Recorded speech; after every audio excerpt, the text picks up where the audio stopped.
Hello again everyone, it's been a long time, another lockdown, another write-up. This won't be a guide on how to improve the game, and it isn't even a guide in Overwatch related strategy. This is a guide on how to artificially inflate your SR by being just an incredibly nice person. As a result, whether you can stay at the higher rank will entirely depend on if you can adapt to playing against better players. Now it's kind of hard to show you guys how much this entire subreddit has been missing the point when it comes to rank play, and how much to focus on yourself versus other people while grinding. Conventional wisdom is to ignore the randomness going on around you, as it'll all even out anyway over time, and to simply focus on improving yourself. But I argue the exact opposite. The advantage you get from playing better is really slim, and making other people play better as opposed to you not only allows more headroom for advantages compared to focusing on yourself, but only requires a small amount of energy and input from you.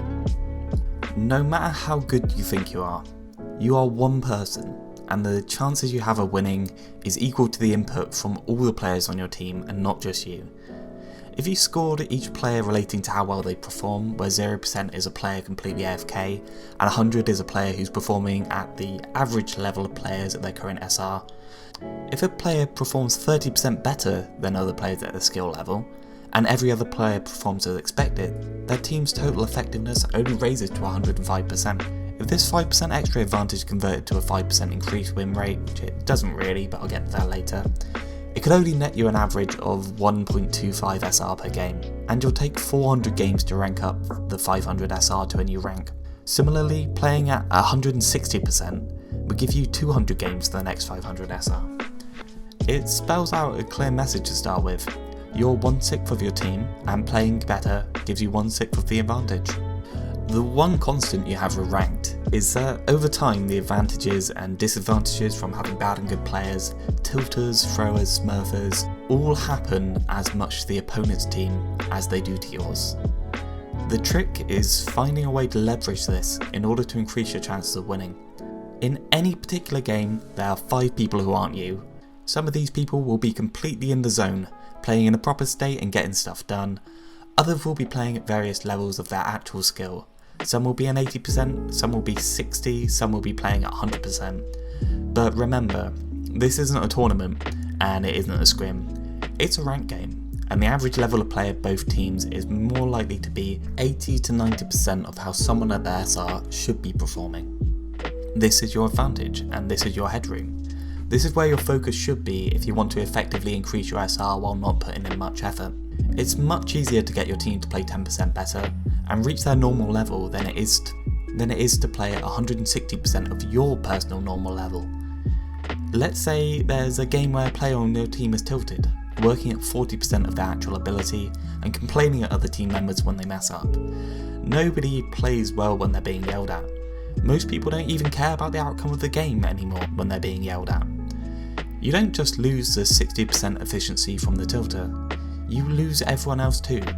One unaddressed toxic person can lose you a game every time. If there's anything you can do to rally that player with the team and get them to play at something like 80% of their normal skill, you've already made up your 200 game timer. Now, if you take back the reduction in your team's morale from that person not being toxic, and 50 games so that rank really becomes achievable. If you learn to control these people, and control the randomness of ranked through effective communication without even touching a mouse, you can win the games. So here's a few pointers on how to approach ranked, and manipulate your teammates through being a nicer, more positive person. Step 1 is to introduce yourself properly. The one thing I've gathered over years of playing this game is that the first impressions really matter. This is your chance to set the tone for the entire game, and you can easily lose out the starting gate if somebody else gets to set the negative tone before you can come in. Hello everyone, good morning is pretty much the bare minimum you want here. Use your own spin, be creative, be friendly. Ask nicely in chat for voice to be joined, and if people aren't keen on voice, apply a little bit of light-hearted pressure. Something like, come say hi, I'm friendly in chat goes a long way. Everyone knows the advantages of being in chat, so I don't really need to say much more here. Talk to people like they're humans. Some people are here after a very long and very shit day. Treat them as such. Make them feel happy, because happy people play better. Step 2. Identify the problem players. There's a couple categories of what I would call problem players. Number 1 is people soft throwing through being tilted. 2 is throwing on purpose. 3 is caring more about their own personal experience and the result of the game. And 4 is one tricks. These are people who need additional consideration from you, possibly mental support from you after their terrible day. These aren't your enemies, they're your friends. Their problems, at least for this game, are your problems. You are their caring, kind older brother if needs be. You're their cheerleader if you need to be. Maybe they just need someone who's nice enough that they feel guilty for dropping their SR. You are anything you need to be to make them play better.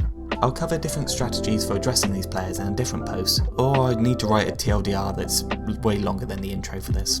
Number 3, team comp. Remember, team comp does matter, but not really as much as the relationships between the players on your team. Bad relationship with others on the team will cause people not to switch regardless of how much their pick is bad.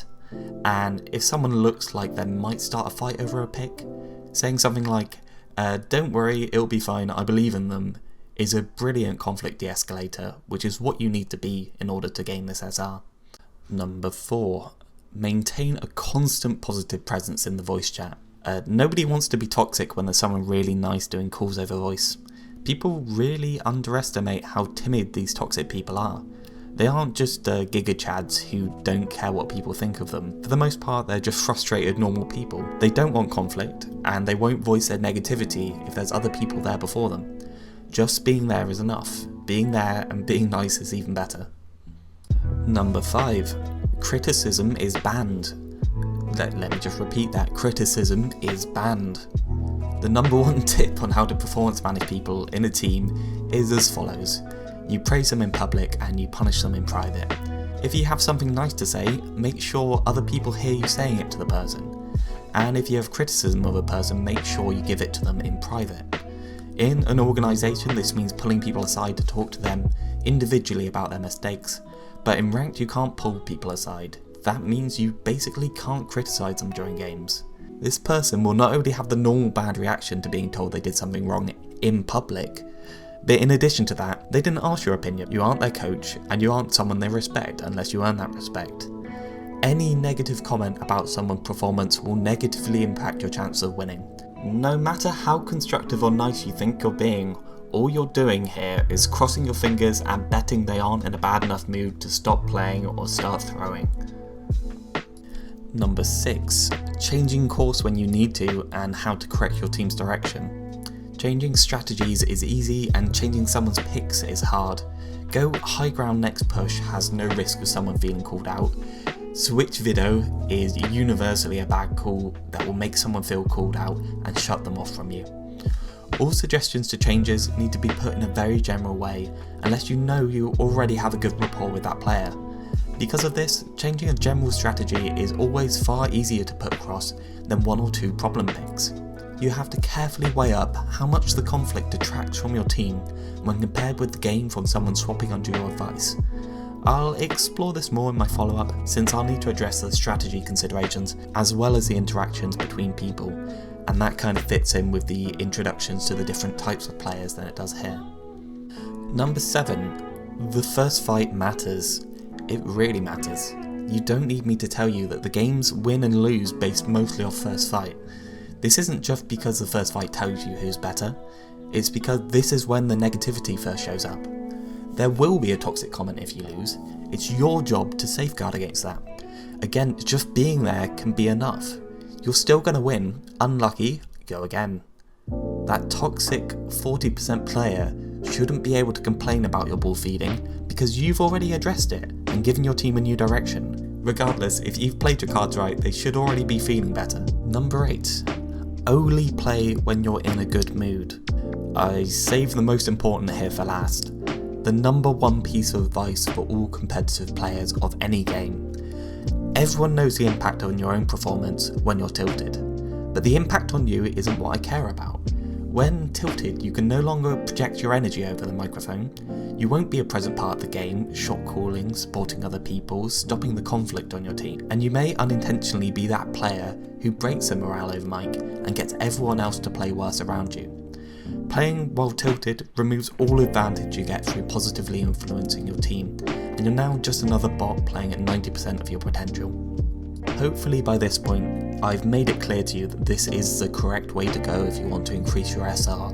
Now, before I finish, I'm going to quickly address a couple of criticisms that might come up. The first one is that inflating your SR artificially is a bad thing.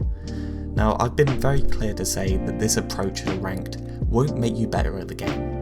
But there's a silver lining. The best way to learn and improve has always been to scrim against players who are 200 to 300 SR better than you. Adapting to higher level gameplay, lower kill times, less safety in open positions, respecting good players are all skills you'll need to learn at some point. Practicing against better players is much better for you than practicing against your own rank for this reason.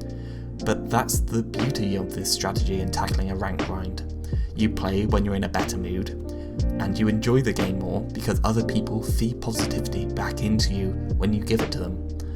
And what I consider to be the most relaxing thing of all, you don't need to learn to carry in order to rank up, you just need to hold your own. So try and be a nicer person in comp.